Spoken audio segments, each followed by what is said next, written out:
سلام، ان شاء الله تكونوا كامل بخير.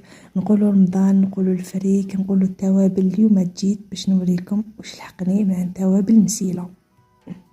نوريكم التوابل اللي عندهم. شوفوا بعثوا لي القرفه، هنايا بهارات تاع الشوا، توابل تاع الشوا، هذا فلفل اسود، في الكحل، هذايا البابريكا، عندهم ثاني بهارات الارز، عندهم لي زيبيس تاع الرز، عندهم لي زيبيس تاع اللحم، عندهم تاع الحريره،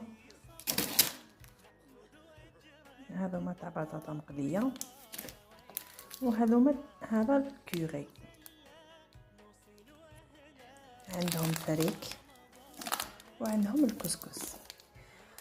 حبيت نقول توابل مسليه. يعطيكم الصحه وميرسي بوكو. راح نقول لكم كيفاش